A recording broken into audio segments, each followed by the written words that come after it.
What's up, everybody, and welcome back to Fireside Giants. I'm your host, Anthony Rivardo, joined by my co-host, Alex Wilson, and the New York Giants could be making a pretty massive change on their offensive line this offseason.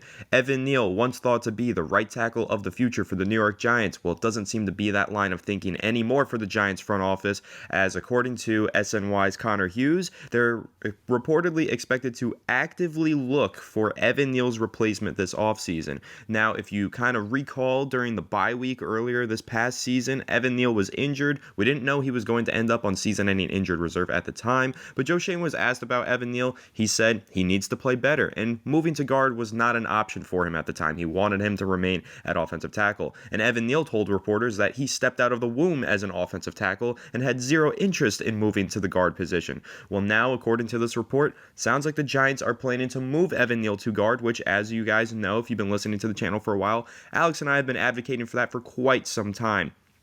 I've been saying I think the key to saving Evan Neal's career is moving him to left guard, where he played at Alabama his freshman season, and it sounds like that might be a realistic option for him now entering this offseason, as the Giants are reportedly expected to actively look for his replacement. So we're going to go ahead and dive into these quotes from Connor Hughes and kind of talk about what this means for the Giants, what it means for Evan Neal, and really what the offseason game plan should be on the offensive line. But before we dive into all that, make sure to leave a like if you do enjoy this episode, subscribe to the channel if you are new, ring the bell so you don't miss an episode, and comment your thoughts on the topics down below in the comment section. If you're listening to Apple or Spotify, please make sure to leave us a 5-star review, and go ahead and follow us on all of our social media channels at Fireside Giants. Without further ado, Alex, how are you doing today, my friend? And what is your reaction to this report about Evan Neal potentially being replaced this offseason?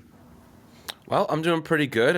Played a lot of poker last night, so on minimal rest, but always have enough energy to talk about Evan Neal and the replacement of him at right tackle, because ultimately, as you guys know, and look, Anthony, we've been talking about this for months. This is nothing new to us. If you've been watching Fireside Giants for months, you're probably way ahead of the game. Talking about Evan Neal, replacing him, options. We've already discussed this. Now it's coming out. They're looking to replace him because, as logic would suggest, you don't go with a terrible option 3 years in a row. Not to say that Evan Neal can't become good at another position, but I sure as hell am not running Evan Neal back at right tackle with the hopes of him becoming a great player out of nowhere. However, I do think that if you kick him inside, and you've suggested this 100 times, he could have a kind of a resurgence in his career. We did not do that with Ereck Flowers. If you guys remember, we took him at left tackle, we put him at right tackle, Washington put him at guard, and go figure, he ended up being a good guard. So let's not repeat history. Let's do, the more forward-thinking kind of alternative here. And let's take Evan Neal and put him at left guard or right guard, have him cross-train. Because ultimately, look, we all want him to be right tackle. We all want him to be a cheap tackle on a rookie contract, but I just don't think that's possible any longer, and I'm not willing to run that risk without a significant amount of competition. At the very least, there needs to be a guy that's good enough to not only beat him, but start at least slightly above average level. And Anthony, we know those two guys, and those two guys are Germain Ifedi and one on Michael Onwenu. My brain this is the 4 hours of sleep are catching up right now. But yeah, exactly. So, different kind of teams, different schemes here, looking at obviously New England, versus the Las Vegas Raiders. And for what it's worth, we know that Germain Ifedi, coming from the Raiders, has worked with Berchillo, obviously our new offensive line coach. So I feel like the obvious connection is there. We've noted it. Illuminor is a very solid, kind of underrated player. Nobody really knows about him, at least from a perspective of this is not someone we were looking at a couple months ago. We get Priscillo, now we're like, okay, this is actually a really solid option for us. Probably isn't going to cost a whole ton. Maybe a 2-3 year deal with an out after the second season. I feel like that's reasonable. What are you thinking in terms of Germain Ifedi or any other options that you may feel as though they could lock down right tackle or at least present substantial competition for Evan Neal? Yeah, in terms of presenting substantial competition to Evan Neal, I think that Germain Ifedi is a great option because I don't think he's one of those players that you sign him and he's immediately locked into a starting job. He's always been a quality starting offensive tackle, but I'm not sure if he's really going to cash in with a big payday this offseason. I mean, he's had a few good seasons for the Las Vegas Raiders, particularly playing underneath Carmen Bricillo, the new offensive line coach for the New York Giants, but he's not in the same realm as New England Patriots free agent offensive lineman Michael Onwenu, who who we just mentioned, he's going to be the guy that you sign as a starter, immediate starter, and an immediate massive upgrade for the right tackle spot. So it's up to the Giants whether or not they want to make a splash, whether or not they think they can afford to make a splash on a guy like an Onwenu, or if they're going to go ahead and bring in competition for Evan Neal, a guy who can be at least a competent starter. So that would be, again, your Germain Ifedi, who has had success under Brissolo and could maybe have even more success continuing to play under him with the New York Giants. So maybe he does become a very high quality starter with the Giants, but that's more of a salary that you're talking about, probably $5 to $8 million per season. For Onwenu, you're probably talking about north of 15, depending on how that offensive tackle market shapes out. I mean, maybe it could be 12 to 18, but it's in that big time range where you're paying a lot of money for a tackle. So that one's going to be a little bit more difficult for the Giants, considering right now they have only $14 million in effective salary cap space. Effective salary cap space is the number that you should really look at, Alex. I don't know. It's kind of a little bit of a tangent here, but for Giants fans who are looking at like over the cap spot rack and you're seeing Giants have $24 million in salary cap space, it's effective salary cap space, which takes into account their rookie draft class. Plus, they need to have 51 players on the roster before any cuts count towards the cap space. So they only have $14 million to spend this offseason. Not a whole lot of money. So if you really do want to go out there and make a splash at right tackle, that's probably all you can do. And then you could probably kiss Xavier McKinney goodbye. So I think that the Giants are more realistically going to take a look at guys like Germain Ifedi, who you just mentioned, Alex, as a quality signing to be a starter, compete with Evan Neal, and only come in at around the salary of $5 to $8 million rather than the $12 to $18 million that the top of the market is going to get paid. Now, another player that you could consider, Jonah Williams. He was a former left tackle for the Cincinnati Bengals. They brought in, I think Orlando Brown Jr. was their big acquisition, moved Jonah Williams over to right tackle. He requested a trade, really didn't want to play right tackle, started the entire season at right tackle, probably had the worst season of his career, but it could be that going into this offseason, not a lot of teams looking for left tackle work with Jonah Williams. Maybe he does land another job as a right tackle this offseason with a change of scenery. The Giants could be that change of scenery for him. I think that he's also a quality player, not a great player, but a good enough player to give you 17 games at right tackle and just be quality and better than Evan Neal. Because here's the thing with Evan Neal, Alex, and I hate to just be blunt about it, but the Giants need at least quality because what they were getting from Evan Neal was so below average and just so bad that even getting an average player in there is going to look like a Hall of Famer in comparison to Evan Neal. So the Giants need to go ahead and find that Hall of Famer who's just an average run-of-the-mill right tackle that could give you 17 games and not absolutely be a liability in your lineup, because that's what Evan Neal was. And I know that's harsh criticism, but it's fair criticism. Go look at the stats. And it's also coming from a place where I've been an Evan Neal supporter and believer, and I still am. I know that I've said I'm out on Evan Neal many times. I've always said that I'm out on Evan Neal at right tackle. But I've always been a proponent of moving him into guard because all of his strengths, all of his weaknesses, they align with the guard position. You know, I mean, you're talking about a guy who's been very slow out of his stance, not able to gain enough depth in his kick step, and not able to combat against speed rushers on the edge. Okay, so move him into guard. He doesn't have to get a deeper kick step. He doesn't have to move as laterally and gain depth against speed rushers. He just has to be the big brick wall that he is and hopefully fix his anchor and get some more power in his upper body. And I think that he has a lot of power in his upper body. Now, is he too big to play guard? I don't really agree with that notion. I don't think that's a fair criticism because he's done it. He played guard at a very high level for Alabama, but again, he played a left guard. And I think that's the key distinction here. There's two reasons why I think it's important for the Giants to try him out at left guard. Actually, probably more than two. But first of all, I think having him play directly next to Evan Neal can be really beneficial. Having an elite left tackle playing next to an average or just a new left guard, that helps the left guard because they don't have to worry so much about getting beat on their left shoulder. So I think that's a huge pro. Another pro, I think the Giants have a better chance of landing a solid right guard this offseason. I think Ben Bredesen can be a good right guard for them. And I also think if you look at the free agency class, there's some pretty good right guards. So I don't think that Evan Neal going to the right guard spot makes as much sense. And then again, at left guard, if you really look at Evan Neal's college career at Alabama, and I know Joe Shane is because at the bye week he said what we saw from Alabama we haven't seen so far, but I know we drafted a good player. If you look at what he did at Alabama, the most of the great work that he did in his collegiate career came on the left side of the line. I know the Giants fans like to bring up that he played right tackle in his college career. He did, but he played left guard then a season of right tackle, then a dominant season of left tackle. He's always been more comfortable on the left side of the line, and it usually takes offensive linemen a long time to switch sides. It's a huge, steep learning curve, and so far he hasn't been able to get past it. And I think that moving him back to the left side of the line where he's been most comfortable in his entire football career, not just his NFL career because he hasn't played there yet, but his entire football career, he's been more comfortable on the left side. So I think that's where the New York Giants need to move him. I think that the offensive line should look something like Andrew Thomas left tackle, Evan Neal left guard, John Michael Schmitz at center, and then you figure it out with two new starters on the right side. Or you can have Ben Bredesen at right guard, and then you got to sign a new right tackle in free agency. But again, as you mentioned, Alex, there's quite a few options for the Giants at right tackle. So that's kind of how I projected this season for Evan Neal and for the Giants offensive line. Now, whether or not he succeeds at left guard remains to be seen, or even right guard if they do decide to go the other route. But the Giants need to at least try it out. They need to try him at guard because they can't have the Eric Flowers situation that you just mentioned, Alex. They can't have that happen to them again. They can't have a guy who they drafted with a top 10 pick with all this talent in the world just become an absolute bust because they didn't give him enough time to develop and they didn't give him the proper path to development. The proper path to development here would be to recognize a right tackle is not the space for him.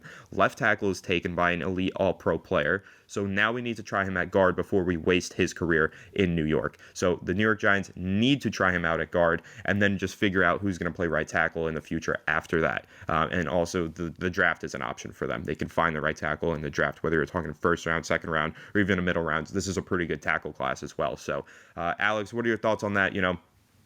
Kind of the idea of moving Evan Neal not to right guard but to left guard and kind of that projected offensive line that I threw out there. That sounds like a much better unit to me. I imagine that also sounds like a far and away improved version of the Giants offensive line to you. Yeah, absolutely. I mean, look, the truth is right now is that if you're Joe Schoen and you're Brian Daboll, right, you're thinking to yourself, this may be our last season to save our jobs. And the truth is the Giants brought in an offensive-minded coach to help make this offense tolerable. Instead, this past season, we had one of the worst offenses in football again. And in 2022, our offense wasn't great. It was okay. We made the postseason, and that was an accomplishment. But you got to compound on that. You can't take a step back. And, the truth is the Giants got a little lucky with a really easy schedule.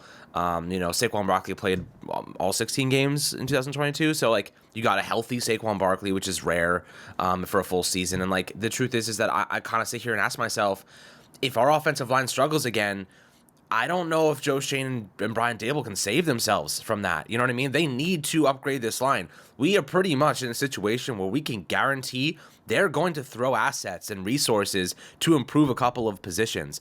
They already signed Andrew Thomas long term. He's your left tackle. The most important part of that equation is already solved. Have that solution. Left guard, Ben Bredesen's good. I'd like more competition there. Evan Neal can compete with him.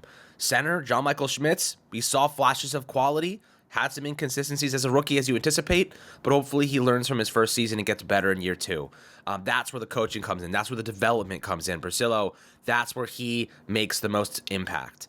Right guard, Mark Lewinsky, see you later, buddy. Enjoy the freaking offseason because you are not going to be on the Giants next year. Not that he's not a good dude, like the guy, not a great player for us. Save the money. I think we saved like $5 or $6 million by cutting him. It's an easy decision for the Giants, unfortunately, for his case. But at right guard, Evan Neal can work in there. At the same time, I don't see why the Giants shouldn't be thinking to themselves, can we grab a guard in the third round, maybe even the second round if there's someone they really like to compete with Josh Azudu, who is more of a left guard, left tackle anyway, more of a swing tackle kind of guy. You have Marcus McKethan. I'm not going to sit here and act like Marcus McKethan is the future at right guard. I don't think he is. I think he's a better depth piece than a future starter. With that being said, maybe you want to go sign another, maybe a guy like Kyle Van Roten. Maybe a guy can come and compete, had his best season, coming off his best season. You've mentioned his name before. I'm not a big fan of him. He was horrendous with the Jets. One good season from him does not convince me he's a good player. In fact, it's more of an anomaly than a consistency. So I do feel as though bringing him in to compete is a fine idea, but bringing him in with the idea that he's going to lock down a position as a starter is very optimistic. It's very... it's a gamble. But again, the Giants are going to have to take a gamble at some spot. They can't have every position locked down with above average starters. It's not realistic in one offseason. right tackle's the most important spot here, right? Illuminor has proven his quality with the Raiders. He's a good run blocker. He's a guy that could step in and make an impact. He's going to be head and shoulders above Evan Neal on day one. That's all we're looking for, in my opinion, Anthony. We're looking for a much better player than Evan Neal in week 1 of 2024. That is what I am kind of focused on. Illuminor can do that. Onwenu obviously has the quality to do that, but he's a better guard. But the Giants are not going to spend, I don't think, on him and Illuminor. So I think we're probably looking at one of those two guys, a draft pick, and develop the talent that we have. That's probably what we're going to see unfold here. But with that being said, as it always does, it comes down to the coaching. We haven't had a coach here that has done a good job developing talent for the better part of a decade, guys. It's been, and that's really the reality of the situation. We've thrown first round picks after first round picks. We've thrown money after money. It's a nonstop, just train of allocation of assets and resources to this group, but they consistently rank in the bottom 5. So what does that tell you? It is about the coaching most of the time here. It's not about the talent. We know Evan Neal was a great player coming out of Alabama. We know some of these guys have quality. Why are they not playing well? That's coaching to me. I imagine you probably feel a similar way. I do. I agree with you. I think that the Giants' coaching has been very subpar in recent seasons, and it's resulted in a lack of development of their offensive linemen, because I think that players like Josh Azita, who you mentioned, there's no reason that he should have been as bad as he was this season. And part of the reason that he was as bad as he was is because he was playing a position that he's never really played, right? The New York Giants suffered a bunch of injuries on their offensive line this season, and they were pretty much playing the next man up. If you can do it, you have to. But that's not ideal for an offensive lineman who was drafted to play guard, has only ever practiced in the NFL at the guard position. To shove him in at left tackle was wildly irresponsible, in my opinion. The Giants should have found somebody else to play left tackle. It should not have been Josh Azita. Now, maybe they were looking at it as Josh Azita can face tougher competition, get better because of that. Maybe they were looking at it as if he does well here, he provides even more value because he can be your backup at multiple positions. But in my opinion, and reading some of his quotes and some of Marcus McKethan's quotes too, it sounds like they just killed those guys' confidence. Like they just did not do a good job there developing those players at those positions. So I just think that the development needs to be better. I still think Josh Azita has talent. I still think eventually he could be a starter in this league for the New York Giants, but moving him in at left tackle was not a wise decision in my opinion. I do want to touch on a player that you mentioned, Greg Van Roten. I think that he would be the perfect signing for the New York Giants this offseason. And the reason why is because, again, $14 million in effective cap space, and you're talking about a 33-year-old veteran offensive lineman who's had a really shaky career but plays well under Carmen Bricolo. So he's going to want to stay under Carmen Bricolo, and the Giants are going to want to add familiar faces for Carmen Bricolo. And so this 33-year-old veteran offensive lineman who's had a lot of struggles in his career, you could probably sign him for like $2 million, not eat up a lot of cap space, bring him in on a 1-year prove-it deal, and then, revisit with him next offseason if he even still wants to play, because he is getting up there in age. But he's quality enough to be a starter. He's not going to be an elite starter, but he's good enough to start. And again, that looks like a Hall of Fame talent to this New York Giants offensive line, because we haven't had quality or average starters. We've had well below average starters. So getting in a guy like a Greg Van Roten who can be just average for you would be a really solid signing for that price point. And then on top of that, a guy like a Greg Van Roten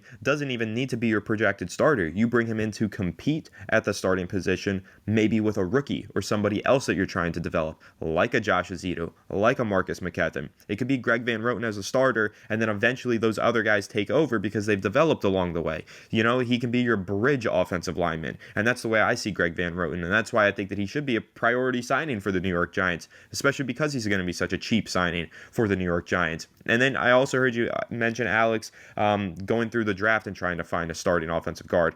There's a few guards who made a name for themselves this week. There's actually two that really stand out. One at the Shrine Bowl and one at the Senior Bowl. At the Senior Bowl, you had Christian Haynes out of UConn, who just absolutely dominated the competition and probably solidified himself as a top 60 player in this draft class, meaning the New York Giants picking either 39th or 47th. Christian Haynes could be a top target for them. Maybe in a trade down, maybe they try to extract a little bit of extra value, get down to around that 55 to 75 range, and then draft Christian Haynes. That could be a really solid option for them, but he looked incredible down in Mobile, Alabama for the Senior Bowl. And then another player, and keep in mind there at the Senior Bowl, Shea Tierney, coaching one of the offenses for the Senior Bowl. So he got a firsthand look at Christian Haynes going either against some of the defensive linemen first team, or I don't know if he was on Shea Tierney's team, but Shea Tierney got a firsthand look. And then the next player over at the Shrine Bowl being coached by Mike Kafka, who was a head coach at the Shrine Bowl, Christian Mahogany out of Boston College. Again,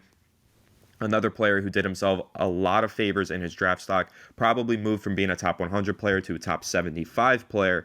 Should be a top target for the New York Giants in the first 3 rounds. He's definitely going to go in those first 3 rounds, and he's one of the best guards in this class, and he looked stellar at the Shrine Bowl in front of Mike Kafka. So those are 2 options right there. If you do want to go the route of the draft, the Giants don't have to fix this offensive line with first-round picks, but in the second round, if you do want to prioritize the offensive line, those 2 players looked incredible at these bowl games this week, and I think that they could be really solid options for the New York Giants. So Christian Haynes out of UConn, Christian Mahogany out of Boston College, but there's a lot of options here for the Giants. Obviously, Evan Neal is going to get moved into guard. That seems inevitable. That seems necessary, as we have both agreed, Alex. And then finding other players to fill in here, whether you're talking about at right guard or right tackle, there are a lot of options. And I feel like we don't usually say that, Alex. We talk every offseason about how the Giants need to add players to this offensive line, and we're like, well, there's just not a whole lot of talent out there.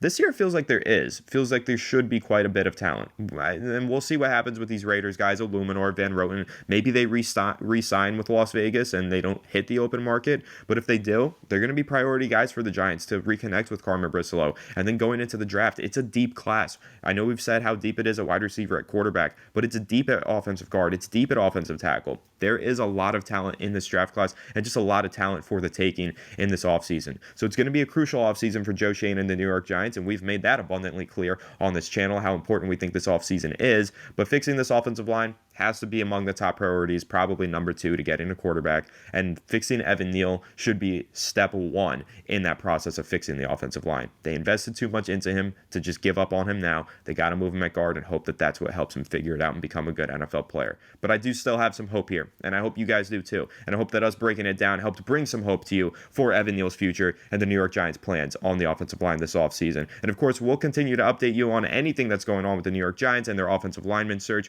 right here on Fireside Giants. So make sure to leave a like if you did enjoy this episode. Subscribe to the channel if you are new. Ring the bell so you don't miss an episode. Comment your thoughts on the topics down below in the comment section. If you listen to Apple or Spotify, please make sure to leave us a 5-star review and go ahead and follow us on all of our social media channels at Fireside Giants. But without further ado, we'll catch you all in the next one. Have a good one, and let's go Giants.